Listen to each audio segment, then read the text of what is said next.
Olá, pessoal. Esta noite vamos calçar as sandálias de um escriba do Egito Antigo, ganhando a vida na cidade escaldante de Tebas, por volta de 1250 a.C.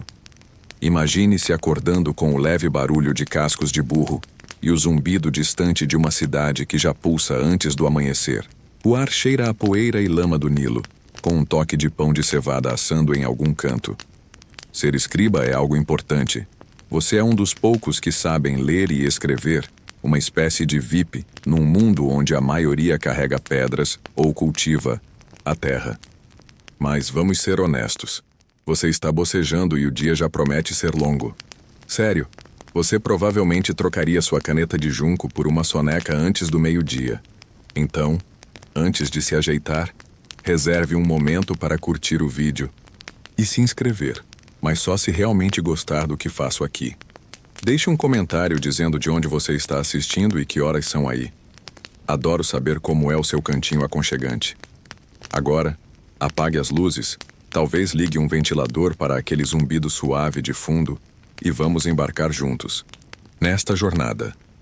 Você acorda em sua casa de tijolos de barro, as paredes frescas contra o calor que já se insinua com o amanhecer.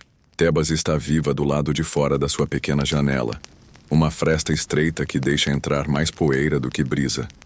Sua cama é uma esteira de junco trançado, nada de colchão com espuma de memória, mas dá pro gasto.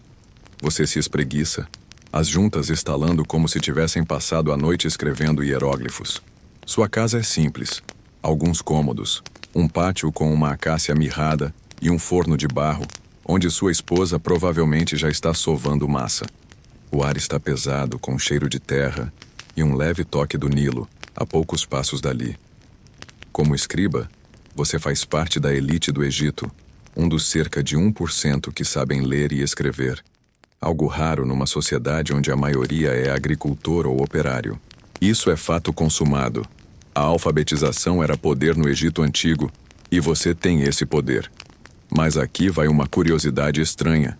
Seu trabalho vem com um bônus esquisito. As pessoas acham que escribas são quase magos, porque escrever é visto como um presente divino de Thoth, o deus com cabeça de íbis da sabedoria. Você não sabe se acredita nessa fama toda, mas é bom receber um aceno de respeito no mercado. Você arrasta os pés até um banquinho de madeira e lava o rosto com água de uma bacia de barro. Nada de café no Egito Antigo, infelizmente. A cafeína ainda está a milênios de distância. Em vez disso, você mastiga uma tâmara seca, o doce pegajoso trazendo um pequeno conforto. Sua túnica é de linho, um pouco áspera, mas limpa. E você calça sandálias que são basicamente tiras de couro amarradas nos pés. Moda não é sua praia. Funcionalidade é. Você olha para um pequeno altar no canto, onde uma estatueta de Thoth repousa, o bico brilhando levemente na luz do amanhecer. Você murmura uma rápida oração por clareza mental hoje, porque errar um registro do templo é passagem direta para o lado ruim de um sacerdote. Historiadores ainda debatem se os escribas tinham uma rotina fixa, ou se seus dias variavam com as demandas do templo e do faraó. Alguns acham que você ficava preso a uma mesa o dia todo. Outros dizem que saía para medir campos ou resolver disputas. De qualquer forma, hoje é um dia típico, e você já está se preparando mentalmente para a pilha de papiros que espera no escritório. Você sai de casa, o sol apenas despontando no horizonte, tingindo o Nilo de um dourado reluzente. O filho de um vizinho passa correndo, perseguindo um ganso, e você desvia de uma pilha de esterco de burro. Vida na cidade, né? É como evitar cocô de cachorro numa calçada moderna, só que com mais personalidade. Você não está exatamente animado com a caminhada até o trabalho, mas a manhã está fresca, e a cidade desperta de um jeito estranhamente calmante. Os vendedores estão montando suas barracas, as vozes num murmúrio baixo, e um pescador carrega sua pesca, os peixes brilhando como moedas de prata. Você dá um sorriso torto, pensando como seus amigos de infância matariam por um emprego de mesa em vez de puxar redes. Azar o deles. Suas mãos podem até doer de tanto escrever, mas pelo menos você não está enfrentando crocodilos. O dia está só começando, e você já conta as horas até poder desabar de novo naquela esteira. De Junco, você está de pé, a barriga ainda satisfeita com a tâmara seca, e decide que é hora de comer algo mais substancial antes de enfrentar o dia. O sol mal subiu no céu, mas o calor já começa a apertar, como se o deserto estivesse te dando um abraço que você não pediu. Você caminha pelo pátio da sua casa, os pés descalços sentindo o chão de terra batida, fresco por enquanto. No canto, sua esposa está agachada perto do forno de barro, o cheiro de pão recém-assado misturando-se com a brisa que carrega o aroma úmido do Nilo. O rio está a poucos minutos dali, e você sabe que é o lugar perfeito para começar o dia, com comida, um pouco de calma e a vista de um mundo que nunca para. Você pega um pedaço de pão achatado, quente o suficiente para queimar os dedos, e uma tigela de barro com uma pasta de favas amassadas, temperada com um toque de alho e cominho. Não é exatamente um café da manhã de hotel 5 estrelas, mas cara, esse pão crocante com favas cremosas é o tipo de conforto que te faz esquecer que vai passar o dia escrevendo até os dedos doerem. Você enfia tudo numa cesta de junco e sai rumo à margem do Nilo, onde o barulho da cidade se mistura com o som da água batendo nas pedras. Chegando lá, você se acomoda numa pedra lisa, aquecida pelo sol, e começa a comer. O Nilo é a espinha dorsal do Egito. Isso é um fato tão sólido quanto as pirâmides. Sem ele, não haveria agricultura, cidades ou, bem, você. O rio é largo, suas águas castanhas refletindo o céu rosado do amanhecer, e está cheio de vida. Barcos de junco deslizam carregando cestos de cevada. E você vê um garoto tentando fisgar um peixe com uma lança, provavelmente sonhando com o jantar. Ao longe, um hipopótamo solta um grunhido, lembrando que a natureza aqui não é exatamente um bichinho de pelúcia. Você ri sozinho, pensando que, se fosse você, já estaria correndo para casa. Coragem de pescador não é seu forte. Enquanto mastiga, você nota uma curiosidade esquisita. Às vezes, os egípcios jogam oferendas no Nilo, como pão ou flores, para apaziguar Hapi, o deus do rio. Mas, segundo alguns boatos no mercado, tem gente que joga até crocodilos mortos, achando que isso garante uma cheia generosa. Você nunca viu isso pessoalmente, e francamente prefere não confirmar. Só de pensar em carregar um crocodilo, vivo ou morto, já te dá arrepios, não imagine o cheiro. Melhor ficar com seu pão e suas favas, obrigado. Historiadores ainda debatem se as margens do Nilo eram pontos sociais para todos, ou só para quem tinha tempo livre como você. Alguns dizem que trabalhadores braçais mal tinham chance de parar ali. Outros acham que o rio era um ponto de encontro, universal, onde escribas, agricultores e até sacerdotes trocavam ideias. De qualquer jeito, você gosta disso aqui. É seu momento de paz antes do caos do scriptorium. Você observa uma mulher enchendo um jarro com água, o peso fazendo-a inclinar o corpo, e um grupo de crianças brincando de jogar pedrinhas no rio. Uma delas acerta seu pé por acidente e você dá um olhar meio sério, meio brincalhão, que as faz rir e correr. O pão acabou, e a pasta de favas já está no fundo da tigela. Você lambe os dedos, sentindo o gosto de alho, e se levanta, esticando as costas. O sol está mais alto agora, e a cidade começa a ferver. Carroças rangem carregadas de grãos, e o cheiro de esterco de boi se mistura com o do rio. Você pega a cesta vazia e começa a caminhar de volta, já pensando na pilha de papiros que te espera. Pelo menos por enquanto, o Nilo te deu um momento de calma. Você dá uma última olhada para a água brilhando como se soubesse todos os segredos do Egito. Quem sabe, talvez saiba mesmo. Mas você? Você só quer sobreviver ao dia sem borrar a tinta. Você deixa a margem do Nilo para trás, a cesta de junco balançando na sua mão, enquanto o sol começa a aquecer de verdade o chão de terra batida. Tebas está acordada agora. Um formigueiro de gente, barulho e cheiros que vão de pão quente a esterco de boi. Você precisa chegar ao scriptorium onde uma pilha de papiros espera para te lembrar que ser escriba é menos glamour e mais cãibra nos dedos. O caminho não é longo, mas as ruas de Tebas são um labirinto de vielas estreitas, casas de tijolos de barro e vendedores gritando como se o mundo dependesse de você comprar alho ou melancias. Você caminha com cuidado, desviando de uma carroça, que range sob o peso de jarras de vinho. O motorista, um homem com a pele tostada e um pano enrolado na cabeça, xinga um garoto que corre na frente dele. Você dá um meio sorriso. É como tentar atravessar uma avenida movimentada hoje em dia, só que com menos buzinas e mais burros. Suas sandálias chutam poeira e o ar está pesado com o cheiro de incenso vindo de um templo próximo. Acima, o céu é de um azul tão claro que parece pintado. Mas você sabe que, em poucas horas, o calor vai transformar isso tudo numa sauna sem escapatória. Tebas era uma das maiores cidades do mundo antigo, lar de dezenas de milhares de pessoas, e centro político e religioso do Egito. Isso é tão certo quanto o fato de que o faraó é considerado um deus vivo. Mas aqui vai uma curiosidade meio estranha. As ruas da cidade não tinham nomes ou placas. Você simplesmente sabe onde fica o Scriptorium porque já fez esse caminho 1000 vezes, guiando-se por marcos como a casa com a porta azul ou o poste onde os gatos sempre dormem. Perder-se em Tebas é fácil, e você já viu aprendizes de escriba chorando porque viraram na viela errada e acabaram no mercado de peixes. Você é praticamente um GPS humano agora. Enquanto avança, você passa por um grupo de mulheres carregando cestos de linho, as vozes misturando risadas e fofocas. Uma delas te reconhece. Ei, escriba, já terminou aquele decreto do templo? E você acena, murmurando algo vago. Ser conhecido é legal, mas também significa que todo mundo acha que pode te pedir para escrever uma carta ou resolver uma disputa sobre cabras. Você acelera o passo, fingindo que está atrasado. Não está, mas quem vai conferir? Historiadores ainda debatem se os escribas tinham status social elevado o suficiente para evitar tarefas braçais ou se eram vistos como simples funcionários. Alguns acham que você era quase um nobre.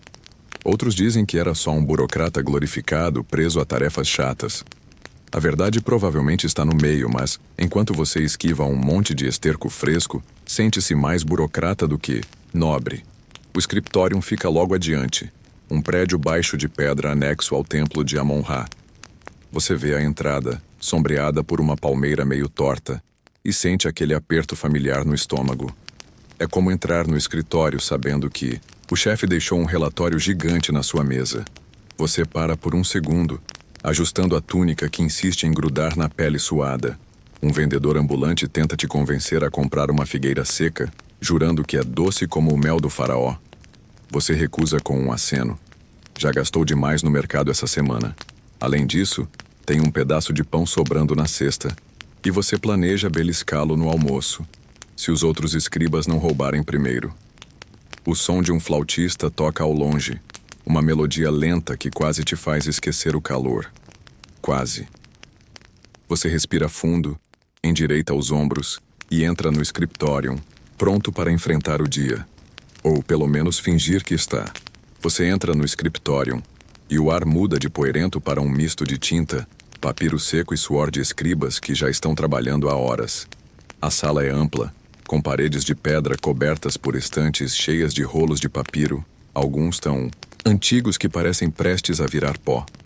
A luz do sol entra por janelas altas, iluminando partículas de poeira que dançam como se soubessem que estão num lugar sagrado. Você se acomoda numa esteira no chão, cruzando as pernas, e começa a organizar seu espaço. É hora de preparar suas ferramentas, o coração do seu trabalho como escriba. Sem elas, você não passa de um cara com uma túnica suada e boas intenções. Você pega sua paleta de madeira, um retângulo liso com 2 buracos redondos, um com tinta preta, feita de fuligem misturada com goma, e outro com tinta vermelha, um pó de ocre que parece mais caro do que deveria. Ao lado, um pote de água para diluir a tinta e um pano meio encardido para limpar os inevitáveis borrões. Sua caneta é um junco afiado, cortado com precisão para fazer traços finos ou grossos, dependendo da pressão. Você testa a ponta no dedo, como se fosse um chefe conferindo uma faca, e dá um sorrisinho.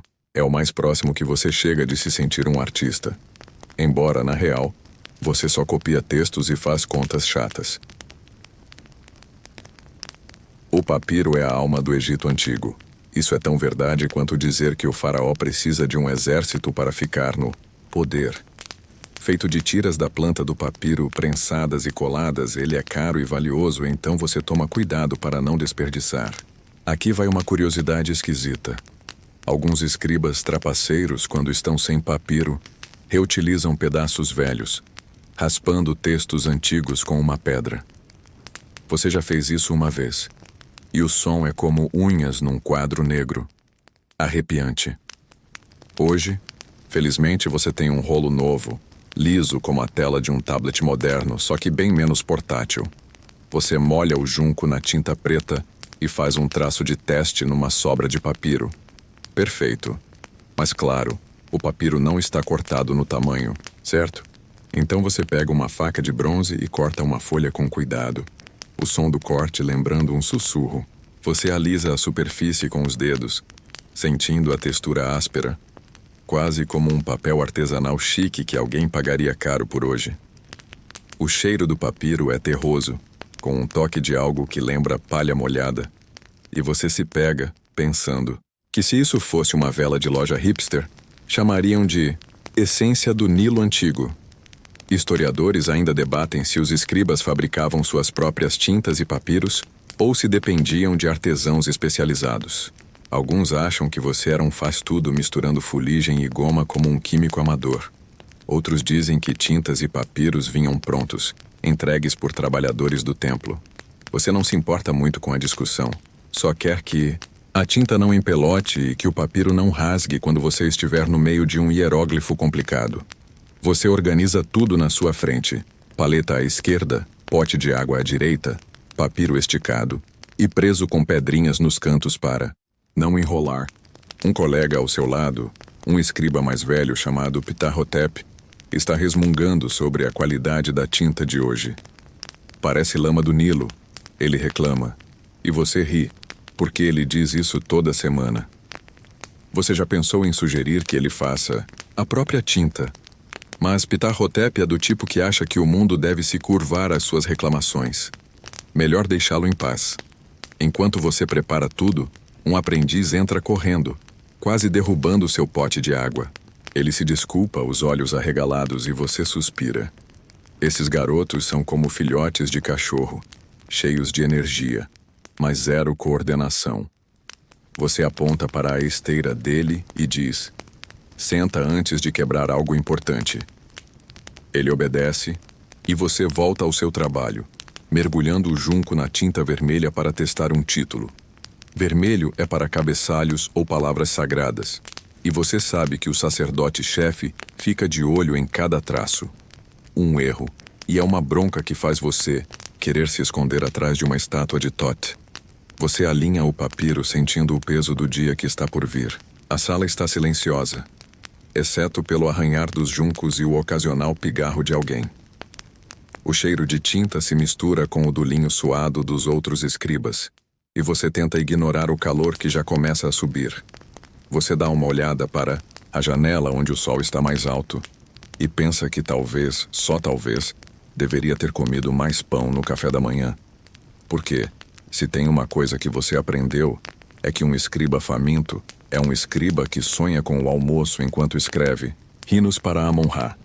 Você faz mais um traço, o junco deslizando com um som que é quase hipnótico. É o tipo de ritmo que te mantém focado, mesmo quando seu estômago ronca ou quando Ptah-hotep começa a roncar na esteira ao lado. Você ri baixinho, imaginando o que diriam se vissem isso num escritório moderno. Desculpe, chefe, meu colega. Está hibernando.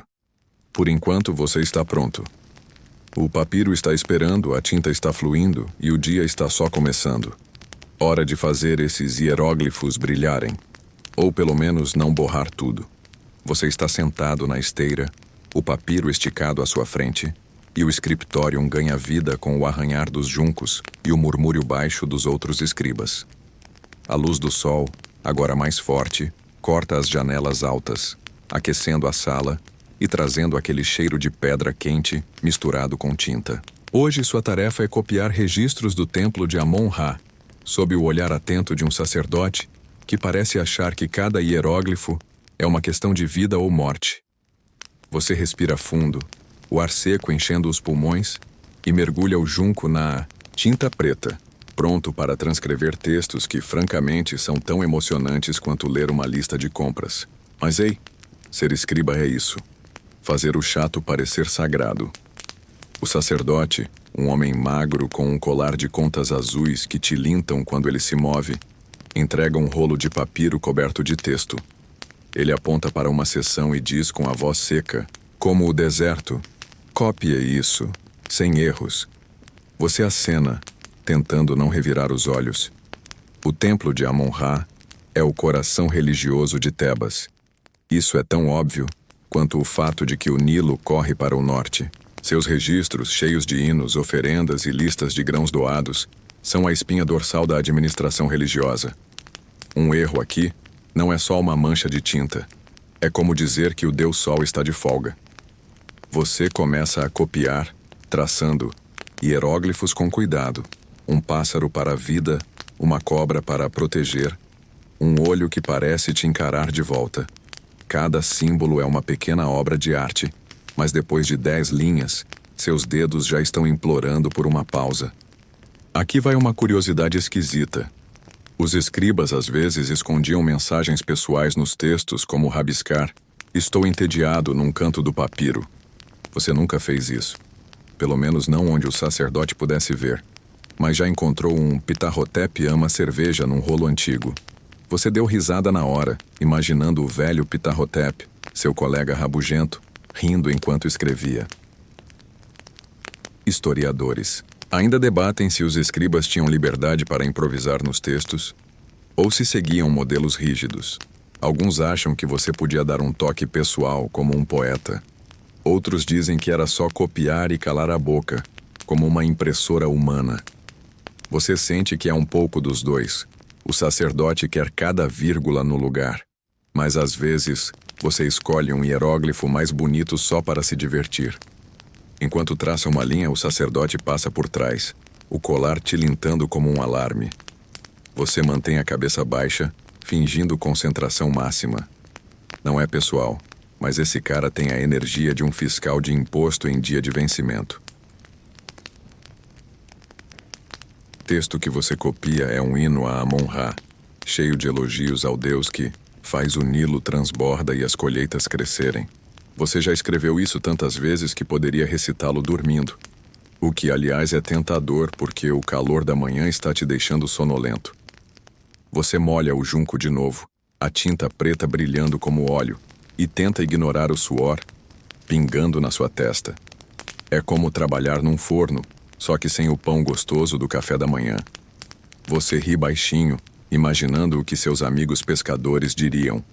Coitado do escriba, com bolhas nos dedos enquanto a gente luta com crocodilos. Você troca para a tinta vermelha para marcar o início de uma nova sessão. O cheiro metálico do ocre subindo até seu nariz. O papiro é áspero sob seus dedos, e você alisa uma dobra teimosa com a palma da mão.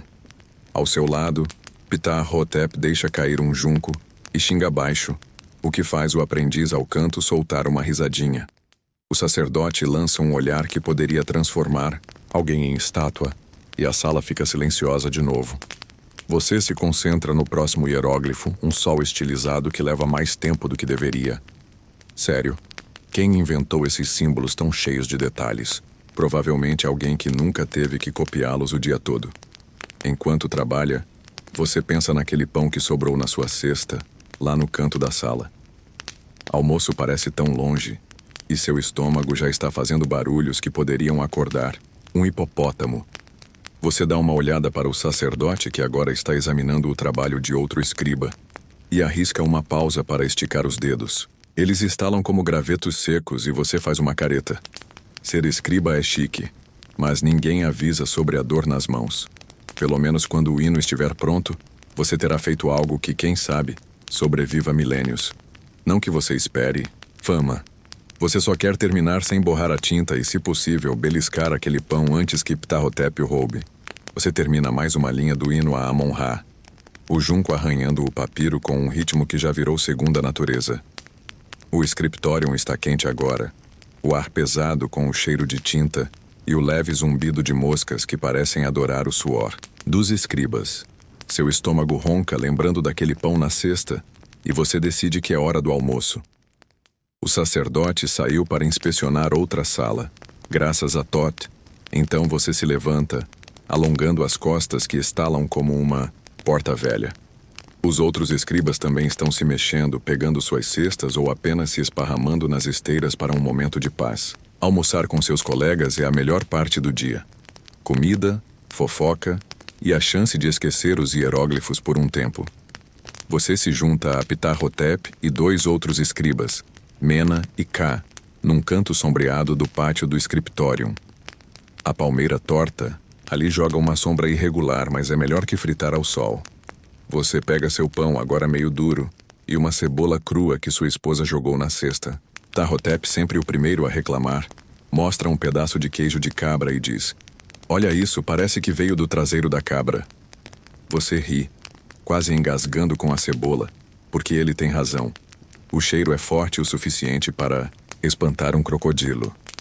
Mena oferece um punhado de tâmaras e você aceita, o doce pegajoso equilibrando o gosto ardido da cebola. No Egito Antigo, o almoço era simples, mas essencial. Um fato tão sólido quanto as pirâmides de Gizé. Pão, cebola e talvez um pouco de cerveja ou queijo eram o padrão para trabalhadores como você, enquanto os ricos se entupiam de carne e vinho. Aqui vai uma curiosidade esquisita. Os egípcios às vezes usavam pão como dinheiro, trocando pães por ferramentas ou roupas no mercado. Você já pensou em tentar isso, mas seu pão de hoje está tão seco que provavelmente só compraria um tapa na cara. Ainda assim, você mastiga devagar, aproveitando a pausa e a vista do pátio, onde um gato magrelo persegue uma lagartixa. Historiadores ainda debatem se os escribas almoçavam juntos como uma equipe ou se era cada um por si. Alguns acham que esses momentos eram quase rituais reforçando laços. Outros dizem que você só comia com quem suportava, como numa cantina de escola. Você gosta da companhia, mesmo que Ptah-hotep passe metade do tempo falando de como os aprendizes de hoje não prestam. Ka, o mais jovem, conta uma fofoca suculenta. O sacerdote-chefe supostamente perdeu um amuleto sagrado e está culpando os servos do templo. Você levanta uma sobrancelha, imaginando o homem de colar tilintante correndo atrás de um servo com uma vassoura. Se eu fosse o servo, já estava no Nilo, você brinca e todos riem. Você morde o pão, o crocante ecoando nos seus ouvidos, e toma um gole de cerveja aguada que Mena trouxe numa jarra. Não é exatamente uma cerveja artesanal, mas desce bem no calor. O pátio está quieto, exceto pelo farfalhar das folhas da palmeira e o ronronar do gato, que agora desistiu da lagartixa e está dormindo numa pedra. Você pensa no hino que estava copiando e no quanto ainda falta. Ptah-hotep começa a falar de uma vez que derramou tinta num papiro importante e teve que culpar um aprendiz. O garoto nunca mais olhou para mim. Ele diz, com um sorriso torto. Você balança a cabeça pensando que se fosse hoje ele seria demitido na hora. O sol está a pino e o calor faz sua túnica grudar nas costas. Você termina a cebola, o gosto ardendo na língua, e guarda o resto do pão para mais tarde. Se é que vai sobrar, com Kat olhando como se fosse um falcão. A pausa está quase acabando, e você já ouve o tilintar do colar do sacerdote se aproximando. Você se levanta limpando as mãos na túnica e troca um olhar com Mena. De volta à prisão dos papiros, ele murmura. E você ri porque é exatamente assim que se sente. Mas por enquanto o estômago está cheio, a companhia foi boa, e você está quase pronto para encarar mais hieróglifos. Quase. Você volta ao scriptorium com o estômago satisfeito, o gosto da cebola ainda na língua, e o sol do meio-dia transformando o pátio numa fornalha. O ar dentro da sala está abafado, cheirando a papiro seco e ao leve ranço de tinta que nunca sai das suas mãos. Você se acomoda na esteira, o junco pronto, mas hoje o sacerdote tem uma tarefa nova. Ensinar hieróglifos a um grupo de aprendizes. Você suspira porque lidar com esses garotos é como tentar pastorear gatos. Eles são curiosos, desajeitados e têm a atenção de uma mosca. Ainda assim você gosta de ensinar. mesmo que signifique repetir: não, isso é um falcão, não uma galinha, 1000 vezes. O sacerdote aponta para uma sala menor ao lado do scriptorium, com paredes de pedra cobertas de rachaduras e uma única janela que deixa entrar um feixe de luz poeirenta. Você pega sua paleta, um rolo de papiro velho e um cesto com pedaços de cerâmica. Os cadernos dos aprendizes, já que papiro é caro demais para iniciantes. 5 garotos, com idades entre 10 e 14 anos, estão sentados em esteiras, te olhando como se você fosse metade professor, metade monstro. Um deles, com o cabelo desgrenhado, já está rabiscando algo na cerâmica, provavelmente um desenho de um barco em vez de um hieróglifo. Você dá um olhar sério, e ele para na hora.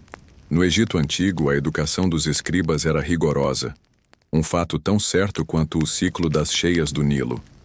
Meninos de famílias privilegiadas começavam cedo, aprendendo a ler, escrever e calcular, enquanto a maioria da população nunca via um junco de escrita. Aqui vai uma curiosidade esquisita.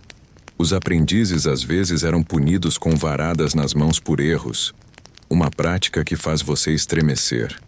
Você prefere gritar ou mandar o garoto copiar o mesmo hieróglifo 100 vezes.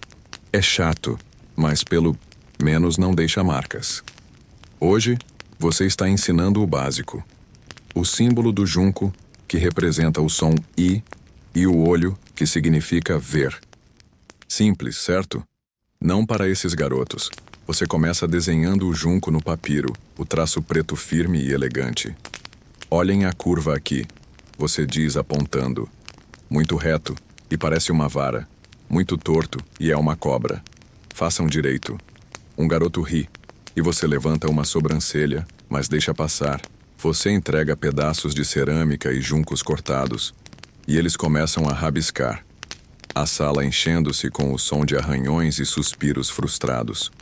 O garoto desgrenhado, que você apelidou mentalmente de barco, desenha algo que parece uma planta, dançando.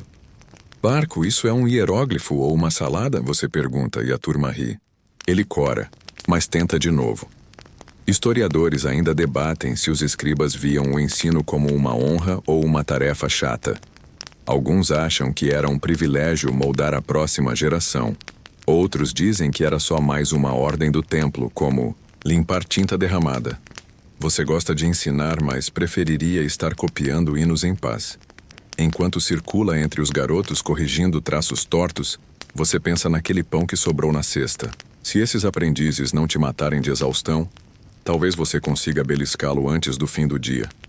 Um garoto, o menor da turma, finalmente acerta o hieróglifo do olho e você dá um aceno de aprovação. Nada mal, pequeno. Agora faça mais 50.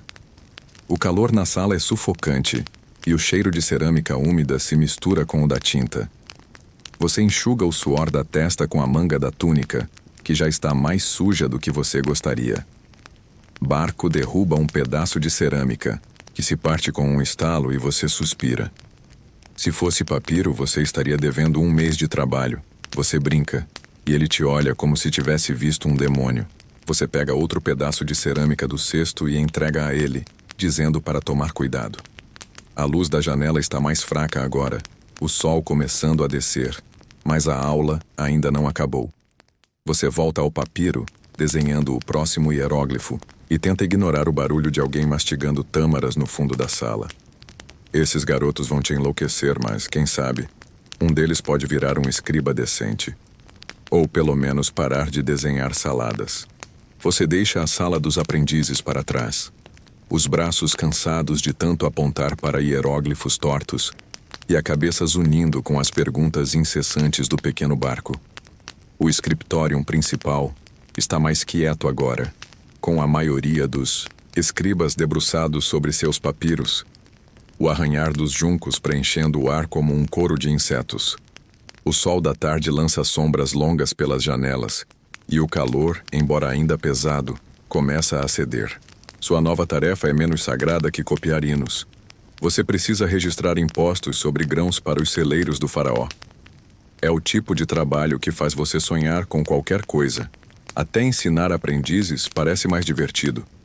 Você se acomoda na esteira, o papiro já esticado, e mergulha o junco na tinta preta, pronto para contar sacas de cevada até seus olhos cruzarem. O cheiro da tinta é forte hoje, misturando-se com o do linho suado dos outros escribas. Você alisa o papiro, sentindo sua textura áspera, e começa a anotar números que um funcionário do templo te passou. 400 sacos de cevada, 200 de trigo, 50 de spelt. Cada entrada vem com o nome de um agricultor ou vila, e você traça os hieróglifos com cuidado, porque um erro aqui pode significar um camponês furioso ou, pior, um sacerdote te encarando como se você tivesse insultado Amon-Ra. No Egito, antigo impostos em grãos eram a espinha dorsal da economia, um fato tão sólido quanto o granito das estátuas do faraó. Sem esses celeiros cheios não haveria pão, cerveja ou exércitos. Aqui vai uma curiosidade esquisita. Às vezes, os egípcios pagavam impostos com vales de pão ou cerveja, como se fossem cheques pré-históricos. Você já viu um agricultor tentar negociar com um vale rasgado jurando que valia 10 sacos de grãos? O funcionário do templo não caiu na conversa, e você teve que anotar a disputa inteira, o que levou 1 hora e te deu dor de cabeça. Hoje, felizmente, os números estão claros, mas são muitos. Você escreve Vila de Perwadjet 300 sacos e seu junco hesita, quase borrando. Você respira fundo, limpando o suor da testa com a manga da túnica, que está começando a parecer uma relíquia arqueológica de tanto sujeira. Historiadores ainda debatem se os escribas achavam esses registros de impostos tediosos ou se viam neles um orgulho burocrático. Alguns dizem que você era só uma engrenagem na máquina do faraó, contando grãos como um robô. Outros acham que você sentia o peso de sustentar o Egito. Você só quer terminar antes que o sol se ponha. Ptahhotep, sentado ao seu lado, murmura algo sobre grãos demais, cerveja de menos. E você ri baixinho. Ele tem um ponto. Você imagina como seria bom trocar essa pilha de papiros por uma jarra de cerveja gelada. Não que gelada seja uma opção no Egito Antigo, mas sonhar não custa. Você troca para a tinta vermelha para marcar uma seção nova, o cheiro metálico do ocre subindo até seu nariz. O papiro está ficando cheio, os hieróglifos alinhados como soldadinhos de chumbo. Cada número e nome escritos com a precisão de quem sabe que um erro pode custar caro. Você pausa para esticar os dedos, que estão começando a doer, e dá uma olhada para a janela. O céu está alaranjado agora, o sol afundando atrás das colinas. Você pensa naquele pão que sobrou na cesta, provavelmente duro como pedra, e decide que vai pegá-lo assim que terminar essa página. Um aprendiz passa correndo, quase derrubando sua paleta, e você grita, "Cuidado, barco!" Ele para, te olhando como se tivesse visto um escorpião, e você balança a cabeça. Esses garotos. Você volta ao papiro escrevendo Vila de Sekhet, 100 sacos de trigo. Seu estômago ronca, e você ri sozinho, pensando que, se grãos fossem tão bons assim, você não estaria com fome. O scriptorium está mais silencioso agora, com alguns escribas já guardando suas coisas. Você dá uma última olhada nos números, satisfeito por não ter borrado nada, e decide que merece pelo menos um pedaço daquele pão. O dia está longe de acabar, mas por enquanto, você sobreviveu aos impostos. Parabéns, escriba. Agora só faltam mais 1000 sacos para contar. Você guarda o papiro com os registros de impostos, aliviado por não ter borrado nenhum hieróglifo, e esfrega os olhos, que estão ardendo de tanto focar em traços minúsculos. O scriptorium está mais vazio agora, com alguns escribas já saindo para aproveitar o restinho do dia. O sol da tarde transformou a sala num forno, e o ar está carregado com o cheiro de tinta seca e poeira quente. Sua túnica gruda na pele, e você sonha com uma brisa que, claro, não vem. Justo quando você acha que pode pegar aquele pão endurecido na cesta, o sacerdote-chefe aparece, o colar de contas azuis tilintando como um sino de mau agouro. Ele te entrega um rolo de papiro e diz, com aquele tom que não aceita discussão, "Volte ao trabalho. Precisamos disso hoje. Sua nova tarefa." Lidar com o calor escaldante enquanto continua a escrever. Agora revisando uma lista de oferendas para o templo. Você se acomoda de novo na esteira, o corpo protestando, e desenrola o papiro. A lista detalha oferendas para Amon-Ra. Sacas de grãos, jarras de vinho, cestos de tâmaras e até penas de avestruz, que você acha que devem ser um pesadelo para transportar. O calor faz cada movimento parecer mais lento, como se você estivesse nadando em mel. Você mergulha o junco na tinta preta, o cheiro familiar subindo até seu nariz, e começa a copiar, traçando hieróglifos com a precisão de quem sabe que o sacerdote está a poucos passos, pronto para apontar qualquer erro. No Egito Antigo, as oferendas aos templos eram essenciais para manter a ordem cósmica. Um fato tão inquestionável quanto a crença de que o faraó era um deus vivo. Sem esses presentes, os deuses poderiam se irritar, e ninguém queria um Amon-Ra mal-humorado, causando secas ou pragas. Aqui vai uma curiosidade esquisita. Às vezes, as oferendas incluíam bolos de mel em forma de animais, que os sacerdotes supostamente dividiam com os deuses, ou, mais provavelmente, comiam sozinhos.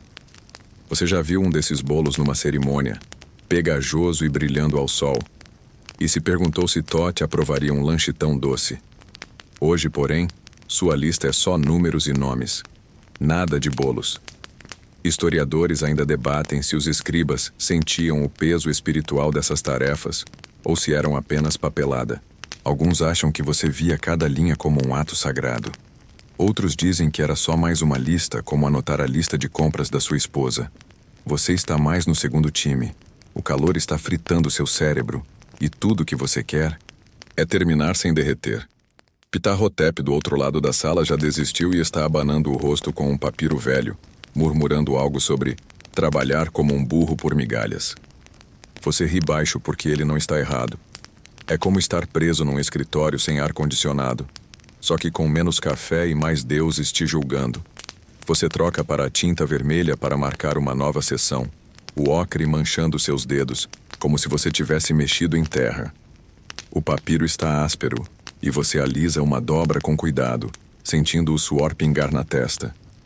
100 jarras de vinho Vila de Kem, você escreve, imaginando como seria provar um gole. Provavelmente azedo, mas neste calor você não ligaria. Um aprendiz entra correndo, derrubando um pote de água que se espe Fereld System. Desculpe pela interrupção. Parece que o texto foi cortado novamente. Vou continuar a partir de onde parou, garantindo que a narrativa siga o bullet para a sessão 9. Calor da tarde.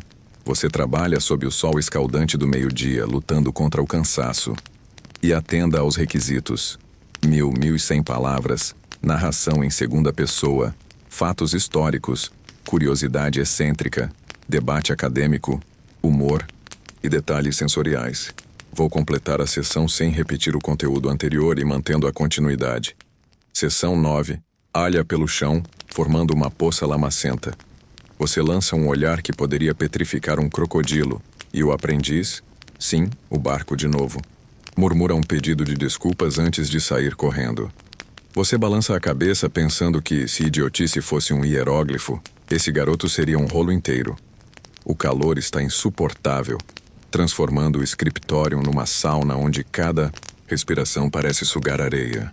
Sua túnica está grudada nas costas e o papiro à sua frente parece zombar de você, como se dissesse, vai, escreve mais, humano suado. Você mergulha o junco na tinta preta, o cheiro forte misturando-se com o do linho úmido, e continua a lista de oferendas. 50 cestos de tâmaras Vila de Perwadje. Seus dedos tremem de cansaço, mas você mantém o traço firme, porque o sacerdote-chefe não aceita "estou derretendo" como desculpa. No Egito Antigo, o trabalho continuava mesmo nas horas mais quentes do dia, um fato tão sólido quanto o granito das estátuas de Ramsés. Enquanto agricultores descansavam à sombra, escribas como você ficavam presos a tarefas que não podiam esperar, como registrar oferendas para garantir a boa vontade dos deuses. Aqui vai uma curiosidade esquisita. Alguns templos usavam leques de penas de avestruz para aliviar o calor dos sacerdotes, Mas vocês, escribas, tinham que se virar com o próprio suor e reclamações. Você já pensou em roubar um desses leques? Mas a ideia de enfrentar um sacerdote furioso te faz desistir. Melhor continuar escrevendo e sonhando com o Nilo, que a essa hora deve estar brilhando como um espelho sob o sol. Você pausa para enxugar a testa, a manga da túnica já tão suja que parece uma pintura abstrata. O papiro está quase cheio, os hieróglifos alinhados como soldadinhos, mas cada traço exige um esforço hercúleo. Você pensa no pão endurecido na sua cesta, lá no canto, e se pergunta se vale a pena pegá-lo agora. Provavelmente está mais seco que o deserto, mas neste calor, até migalhas parecem um banquete. Você ri baixo, imaginando o que seus amigos pescadores diriam. Coitado do escriba, morrendo de calor enquanto a gente mergulha no rio. Eles têm razão, mas você prefere o calor ao risco de virar almoço de crocodilo. Historiadores ainda debatem se os escribas tinham pausas regulares no calor do meio-dia, ou se eram forçados a trabalhar sem parar. Alguns acham que o templo dava folga para evitar desmaios. Outros dizem que vocês eram tratados como máquinas, escrevendo até colapsar. Você sente que é o segundo caso hoje, com o sacerdote rondando como um falcão. Ele passa por você, o colar tilintando, e dá uma olhada no seu papiro. Você finge concentração máxima, traçando um hieróglifo de jarra com uma precisão quase ridícula. Ele acena e segue em frente, e você solta o ar aliviado.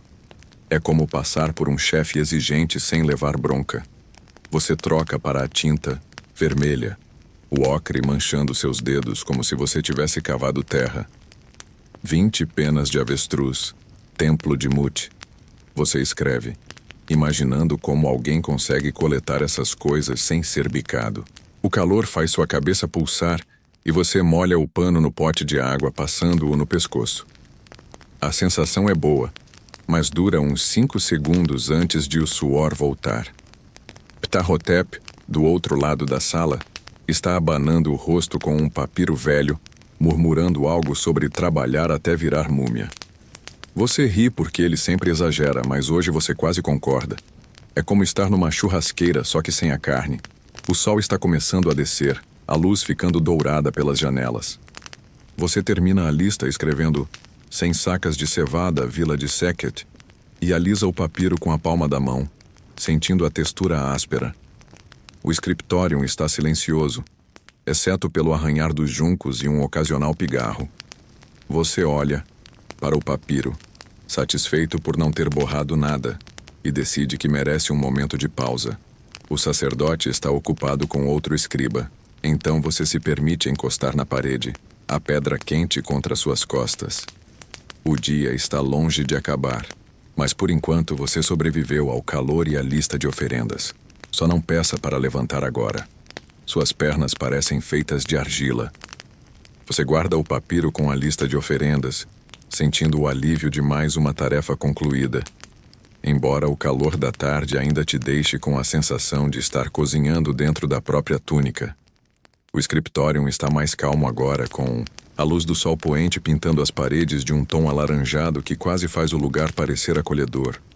Você esfrega os dedos doloridos, pensando no pão seco que ainda te espera na cesta, quando o sacerdote-chefe reaparece, o colar de contas, azul estilintando como se anunciasse um terremoto. Ele entrega um rolo de papiro novo e diz com a voz seca como o deserto: um decreto real para o festival do faraó. Comece agora. Você acena, escondendo um suspiro. Escrever um decreto é uma honra, mas também um teste de paciência, com hieróglifos que precisam ser perfeitos e palavras que parecem escolhidas para te torturar. Você se acomoda na esteira, o cheiro de tinta e papiro seco enchendo o ar, e desenrola o rolo. O decreto anuncia um festival em homenagem ao faraó, com celebrações, oferendas e uma procissão pelo Nilo. Sua tarefa é redigir a versão oficial, que será lida em voz alta e copiada para os templos. Você mergulha o junco na tinta preta, o líquido brilhando como óleo, e começa a traçar os primeiros hieróglifos. O cartucho com o nome do faraó, um símbolo tão sagrado que você sente um arrepio ao escrevê-lo. No Egito Antigo, O faraó era visto como um deus vivo, um fato tão inegável quanto o nascer do sol. Cada decreto dele era tratado como uma ordem divina, e você sabe que um erro aqui poderia te custar mais do que uma bronca. Aqui vai uma curiosidade esquisita. Os decretos reais às vezes incluíam exageros absurdos, como dizer que o faraó derrotou 1000 leões com uma mão, ou fez o Nilo cantar. Você já viu um desses textos e teve que morder a língua para não rir. Enquanto copiava, este decreto é mais contido, mas ainda cheio de frases como: o faraó, amado por Ra, traz prosperidade eterna. Você traça cada hieróglifo com cuidado, o junco arranhando o papiro num ritmo que é quase hipnótico. O calor da tarde está cedendo, mas o suor ainda pinga na sua testa. E você usa a manga da túnica, agora um mapa de manchas, para enxugá-lo. Historiadores ainda debatem se os escribas tinham liberdade para ajustar a linguagem dos decretos ou se apenas seguiam um roteiro rígido. Alguns acham que você podia escolher palavras para embelezar o texto. Outros dizem que era só copiar o que o sacerdote ditava, como um gravador humano. Você sente que há um meio termo. O sacerdote deu o esboço, mas você pode escolher entre glorioso ou sublime para descrever o faraó.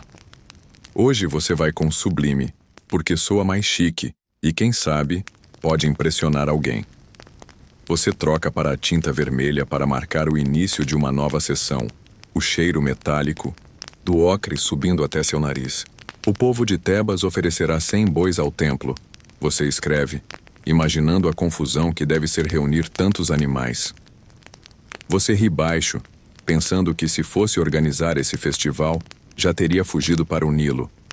Ptah-hotep, do outro lado da sala, te olha com uma sobrancelha levantada como se soubesse que você está sonhando acordado. Foco, escriba, ele murmura, e você faz uma careta. Ele é o último que pode falar. Você já o pegou cochilando sobre um papiro semana passada. O scriptorium está quase silencioso agora, exceto pelo arranhar dos juncos e o ocasional farfalhar de um papiro sendo enrolado. Você pausa para esticar os dedos, que estão começando a parecer garras de tanto escrever. O decreto está tomando forma, os hieróglifos alinhados como uma procissão real, mas ainda falta um trecho sobre a procissão pelo rio. Você imagina os barcos enfeitados, o povo gritando nas margens, e se pergunta se algum dia vai ver isso de perto, ou se vai passar o festival preso no scriptorium. Provavelmente a segunda opção, mas sonhar não custa. Você olha para a janela, onde o céu está ficando roxo, e sente o cansaço pesar nos ombros. O pão na cesta ainda está lá, chamando seu nome, mas você decide esperar até terminar o decreto. Um aprendiz passa, carregando um cesto de cerâmica, e você o avisa para não derrubar nada. Barco já causou estragos suficientes por hoje. Você mergulha o junco na tinta de novo, traçando o hieróglifo de um barco, e tenta ignorar o ronco do seu estômago. O festival pode ser sublime, mas por enquanto, você só quer sobreviver a esse papiro sem borrar a tinta. Você enrola o papiro do decreto real com cuidado, aliviado por não ter borrado o nome do faraó, e sente o peso do dia nos ombros, como se tivesse carregado um cesto de grãos em vez de apenas escrevê-los. O scriptorium está quase vazio agora.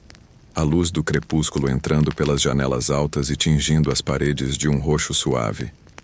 O ar ainda cheira a tinta e papiro seco, mas há um frescor sutil.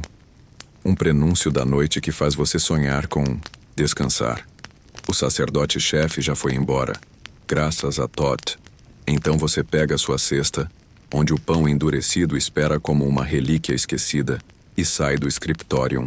Sua próxima parada é o mercado de Tebas, para trocar algumas tâmaras secas por algo útil, como óleo de lamparina, ou, se tiver sorte, um pedaço de peixe seco. Você caminha pelas ruas, agora mais calmas. O chão de terra batida ainda quente, sob suas sandálias gastas. Tebas ao entardecer é um espetáculo. O céu brilha em tons de laranja e rosa, refletindo no Nilo ao longe, e as vozes dos vendedores ecoam, misturadas com o balido de cabras e o riso de crianças. O mercado fica perto do porto, onde o cheiro de peixe fresco se mistura com o de especiarias e linho úmido. Você ajusta a cesta no ombro, sentindo o peso das tâmaras que trouxe de casa, e entra no labirinto de barracas, desviando de um homem carregando uma pilha de cestos que parece prestes a desabar. No Egito Antigo, os mercados eram o coração, pulsante das cidades, um fato tão verdadeiro quanto a importância do Nilo para a agricultura. Tudo, de grãos a joias, era negociado ali, muitas vezes por escambo, já que moedas ainda não existiam. Aqui vai uma curiosidade esquisita. Às vezes, as pessoas usavam unidades de valor baseadas em pão ou cerveja para negociar, como se fossem notas imaginárias. Você já viu um vendedor tentar convencer outro que seu pão velho valia uma jarra de óleo, e a discussão durou tanto que você quase perdeu a paciência esperando sua vez. Hoje, você quer trocar suas tâmaras por algo prático, mas não resiste a dar uma olhada nas barracas de amuletos, onde pequenas estatuetas de pés, o deus anão protetor, brilham à luz das lamparinas. Você para numa barraca onde uma mulher de rosto enrugado oferece óleo de lamparina. Tâmaras frescas? Ela pergunta, examinando sua cesta com um olho crítico. Você acena tentando parecer confiante, mas sabe que suas tâmaras estão mais secas que o deserto. Ela pega uma, morde e faz uma careta. Isso é fruta ou pedra? Ela brinca. E você ri porque, bem, ela não está errada. Depois de uma negociação que parece durar uma eternidade, você troca metade das tâmaras por uma pequena jarra de óleo. Não é o melhor negócio do mundo, mas pelo menos sua casa não vai ficar às escuras. Historiadores ainda debatem se os escribas frequentavam mercados como qualquer pessoa ou se mandavam servos para fazer suas compras. Alguns acham que você tinha status suficiente para evitar essas tarefas.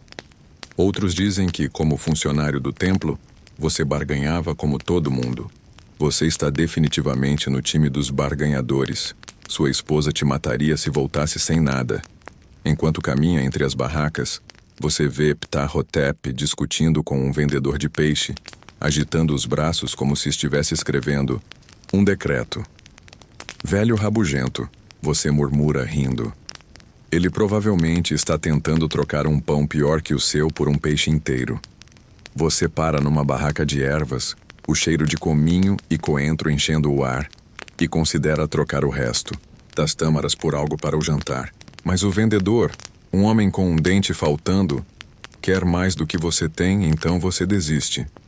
O mercado está ficando mais quieto, os vendedores começando a guardar suas mercadorias. Você dá uma última olhada para o Nilo, agora escuro, com luzes de lamparinas refletindo na água como estrelas caídas. Seu estômago ronca, e você pensa naquele pão na cesta. Talvez, se mastigar bem devagar, ele não quebre um dente. Você ajusta a jarra de óleo no ombro e começa a caminhada para casa. O cansaço do dia pesando, mas o frescor da noite te dando um fio de energia. O mercado foi uma aventura, mas agora você só quer um canto tranquilo e, quem sabe, uma história antes de dormir. Você deixa o mercado para trás, a jarra de óleo de lamparina aninhada na sua cesta, e o crepúsculo envolve Tebas com uma brisa fresca que é como um presente dos deuses depois do calor do dia. As ruas estão mais silenciosas agora, com apenas o murmúrio de vozes distantes e o ocasional latido de um cão. O céu é um tapete de roxo profundo, salpicado de estrelas que piscam como se soubessem os segredos do Nilo. Você caminha para casa, as sandálias gastas arrastando na terra batida, o cheiro de poeira misturando-se com o aroma úmido do rio próximo. Sua tarefa agora é realizar os rituais noturnos, oferendas simples para honrar os deuses e garantir que sua casa fique protegida até o amanhecer. Você chega à sua casa de tijolos de barro, a porta de madeira rangendo ao abrir. O pátio está escuro, exceto pelo brilho fraco de uma lamparina que sua esposa deixou acesa. O ar aqui é mais fresco, com um toque de fumaça do forno de barro onde o jantar foi preparado. Você coloca a cesta num canto, o pão seco ainda intocado. A essa altura, é mais uma lembrança do dia do que comida. No canto do cômodo principal está o pequeno altar doméstico. Uma prateleira de pedra com uma estatueta de Thoth. o deus com cabeça de Ibis que guia sua vida como escriba, e outra de Bes, o protetor do lar. Você pega uma tigela de barro e começa a preparar as oferendas, sentindo o peso do dia se dissolver na rotina calma do ritual. No Egito Antigo, os rituais domésticos eram tão cruciais quanto os do templo. Um fato tão firme quanto a crença de que o sol nascia para Ra. Cada casa, por mais humilde que fosse, tinha um altar para oferendas pedindo proteção contra espíritos ou infortúnios. Aqui vai uma curiosidade esquisita. Algumas famílias ofereciam miniaturas de pão ou cerveja feitas de argila, porque os deuses, aparentemente, não se importavam com a versão comestível. Você nunca tentou isso. Sua esposa diria que é preguiça. Então você pega um pedaço de pão de cevada do jantar, já meio frio, e uma pequena jarra com cerveja aguada. Você coloca ambos no altar, murmurando uma prece a Thoth para clareza no trabalho e a Bes para manter os pesadelos longe. Você acende uma lamparina nova com o óleo que trouxe do mercado, o cheiro forte do pavio queimando, enchendo o cômodo. A chama dança, jogando sombras na estatueta de Thoth, cujo bico parece te observar com aprovação. Ou talvez você só esteja cansado. Você ri baixinho, pensando que se Thoth realmente está olhando, ele deve estar entediado com sua vida, de papiros e impostos. Podia me dar um dia de folga, você murmura, meio brincando, meio esperando que o Deus ouça. A casa está silenciosa, exceto pelo crepitar da lamparina e o som distante de um grilo no pátio. Sua esposa já deve estar no outro cômodo, talvez costurando ou cuidando das crianças que, com sorte, estão dormindo. Historiadores ainda debatem se esses rituais eram profundamente espirituais para pessoas como você ou apenas uma rotina social, como escovar os dentes hoje. Alguns acham que cada oferenda era um ato de devoção. Outros dizem que era mais hábito, feito para manter a paz com os vizinhos e os deuses. Você sente que é um pouco dos dois. Você acredita que Thoth te guia, mas também sabe que, se pular o ritual, sua esposa vai te lançar aquele olhar que é pior que qualquer bronca de sacerdote. Você coloca uma tâmara seca ao lado do pão, só para garantir, e asperge um pouco de cerveja no altar, o líquido escorrendo pela pedra como uma pequena cachoeira. Você se senta no chão, as pernas cruzadas, e sente o cansaço do dia se instalar nos ossos. O ritual está feito, e a casa parece mais segura, como se Bes estivesse de guarda na porta. Você pensa no decreto que escreveu hoje, com seus hieróglifos impecáveis, e no mercado, onde quase trocou tâmaras por nada. A lamparina pisca, e você a ajusta, o cheiro de óleo quente subindo. Talvez seja a hora de comer algo antes de desabar. Quem sabe um pedaço daquele pão do jantar se as crianças não devoraram tudo. Você se levanta, o corpo protestando, e dá uma última olhada para o altar. Thoth e Bes estão ali, silenciosos, e você espera que estejam tão satisfeitos quanto você está exausto. Você termina o ritual noturno, o brilho suave da lamparina, iluminando o altar onde as oferendas a Thoth e Bes descansam, e sente uma calma silenciosa se instalar na casa. O pátio lá fora está escuro, com apenas o canto de um grilo e o murmúrio distante do Nilo quebrando o silêncio. O cheiro de pão, de cevada e cerveja oferecidos ainda paira no ar, misturando-se com o aroma terroso dos tijolos de barro. Você pega a cesta com o pão seco, que a essa altura parece mais uma pedra decorativa, e caminha para o cômodo ao lado, onde sua família está reunida. É hora de relaxar, compartilhar histórias e, quem sabe, esquecer os hieróglifos e o tilintar do colar do sacerdote por algumas horas. A noite é sua, e você pretende aproveitá-la. Você entra na sala, um espaço simples com esteiras no chão e uma mesa baixa de madeira onde uma lamparina pisca, lançando sombras dançantes nas paredes. Sua esposa está sentada remendando uma túnica à luz fraca, enquanto seus 2 filhos, uma menina de 8 anos e um menino de 5, brincam com pedaços de cerâmica, fingindo que são barcos no Nilo. O menino, sempre o mais barulhento, faz um som de splash e derruba a cerâmica da irmã, que lhe dá um beliscão. Você ri porque é como ver uma versão em miniatura do caos do mercado. Chega de batalhas navais, você diz, sentando-se numa esteira. Eles te olham sorrindo e correm para te abraçar, cheirando a poeira e tâmaras. No Egito Antigo, a família era o alicerce da vida, mesmo para alguém tão ocupado quanto um escriba, um fato tão sólido quanto as muralhas de Tebas. Após o trabalho, momentos como esse eram preciosos, reunindo pais, filhos e às vezes avós para comer, conversar ou apenas existir juntos. Aqui vai uma curiosidade esquisita.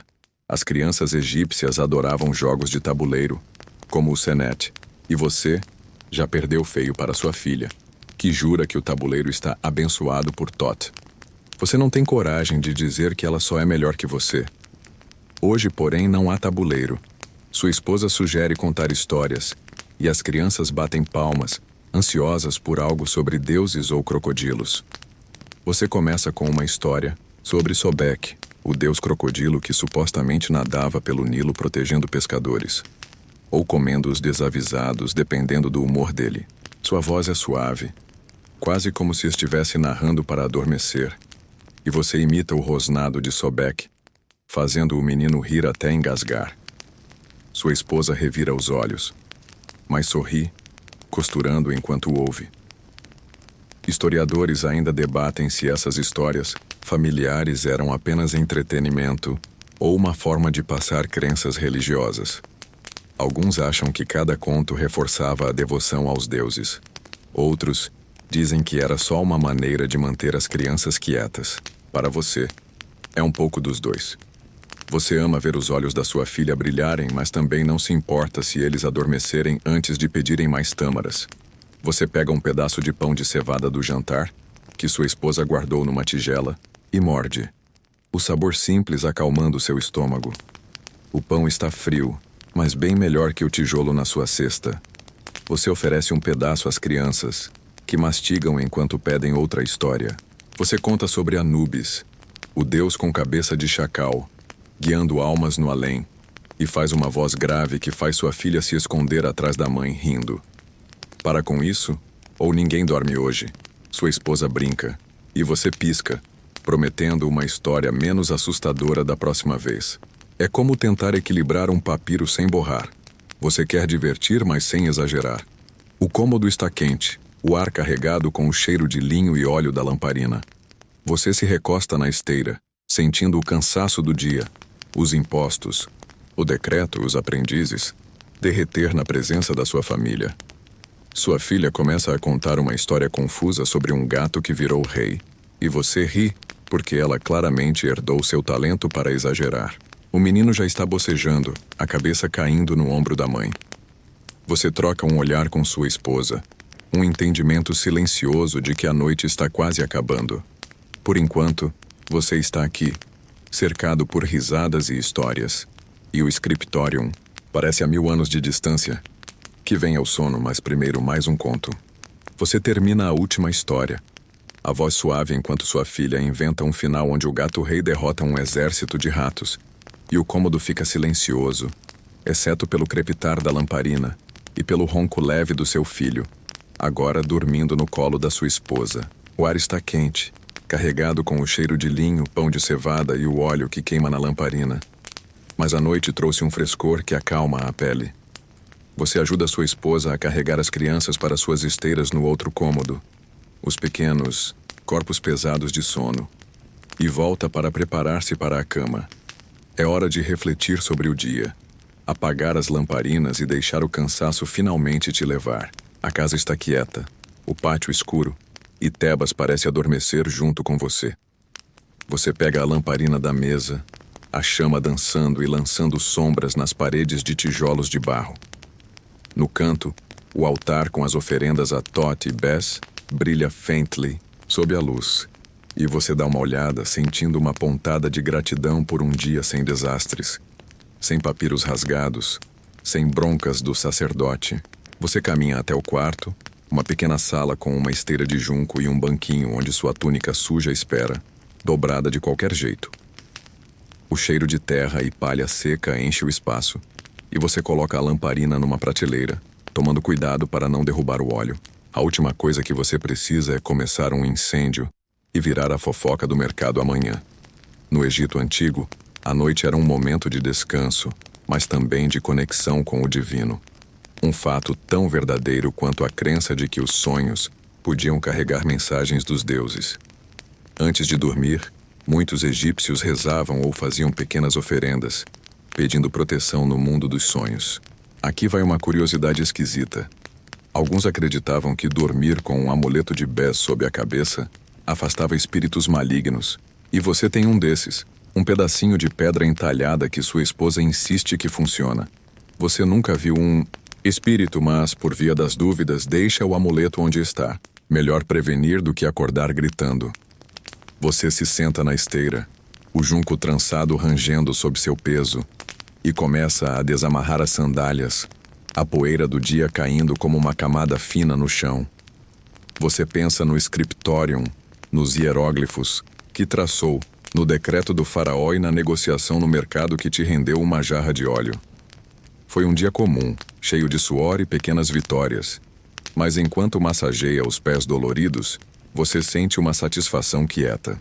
Historiadores ainda debatem se os escribas refletiam sobre seu papel na sociedade ou se apenas viviam dia após dia, como qualquer trabalhador.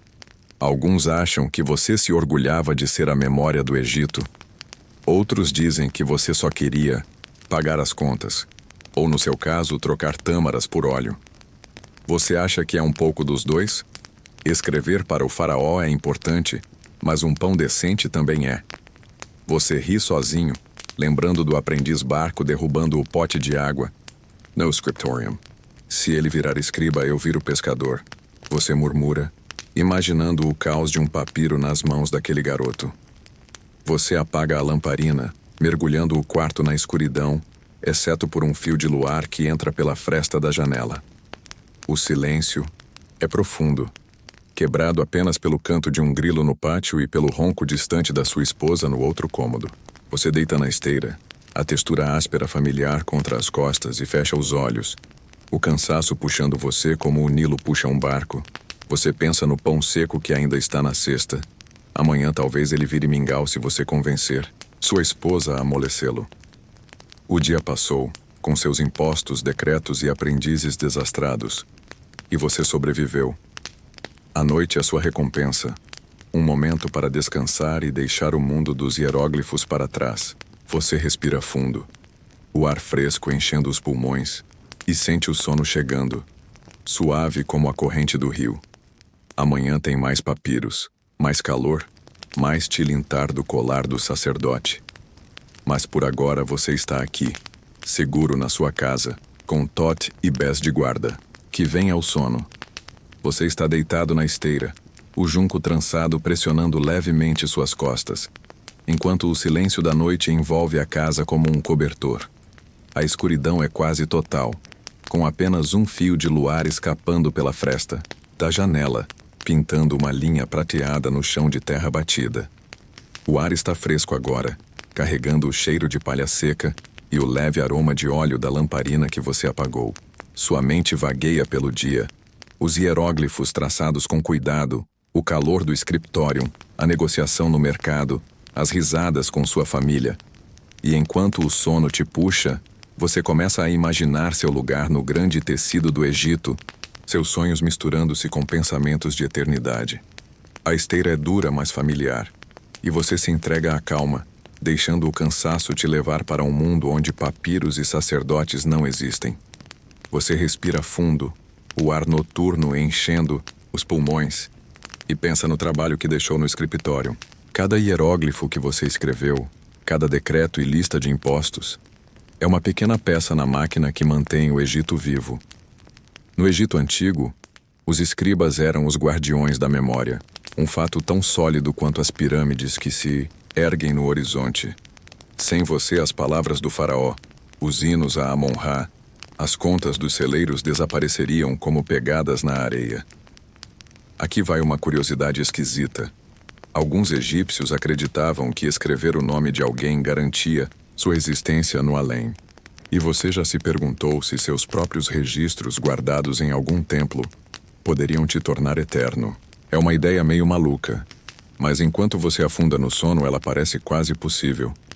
Seu último pensamento acordado é sobre o amuleto de Bess sob a esteira, aquele pedacinho de pedra que supostamente afasta pesadelos. Você nunca viu um espírito maligno, mas com barco derrubando potes e Ptah-hotep resmungando o dia todo, talvez o amuleto esteja trabalhando horas extras. Você ri baixinho, o som abafado na escuridão, e vira de lado, a esteira rangendo. Historiadores ainda debatem se os escribas sonhavam com grandeza, ou se seus sonhos eram tão comuns quanto os de qualquer agricultor. Alguns acham que você imaginava seus textos lidos por gerações. Outros dizem que você só queria uma boa noite de sono e um pão menos seco. Você está com os sonhadores simples hoje. Eternidade é legal, mas um travesseiro macio seria melhor. O silêncio da casa é profundo, quebrado apenas pelo canto distante de um grilo e pelo ronco suave da sua esposa no outro cômodo. Você pensa na sua filha, que provavelmente está sonhando com gatos reis, e no seu filho, que deve estar navegando o Nilo em seus sonhos. O dia foi longo, cheio de suor, tinta e pequenos momentos que, juntos, formam sua vida. Você sobreviveu ao calor, aos aprendizes desajeitados, ao tilintar do colar do sacerdote. Enquanto o sono te puxa, você imagina o Nilo, suas águas escuras refletindo as estrelas, levando seus pensamentos para longe, para um lugar onde não há papiros para copiar. Fechamento. Calmante e assim, você desliza para o sono, sua respiração desacelerando, cada inspiração mais profunda, mais tranquila. A casa está em paz, aninhada na escuridão de Tebas, com o Nilo fluindo suavemente lá fora, como sempre fez, como sempre fará. As estrelas brilham acima, testemunhas silenciosas do seu dia, e a lua lança um brilho suave, como se estivesse te dizendo que está tudo bem. Você está seguro aqui, na sua esteira simples, com sua família dormindo perto, os deuses vigiando, o scriptorium, os hieróglifos, o mercado, tudo isso pode esperar até o amanhecer. Por agora, há apenas a calma, o frescor da noite, o abraço gentil do sono. Deixe seus pensamentos se dissolverem, como ondas suaves na margem do rio, e descanse. O mundo está quieto e você está exatamente onde precisa estar, envolto na segurança de um lar que cheira a terra e sonhos. Boa noite.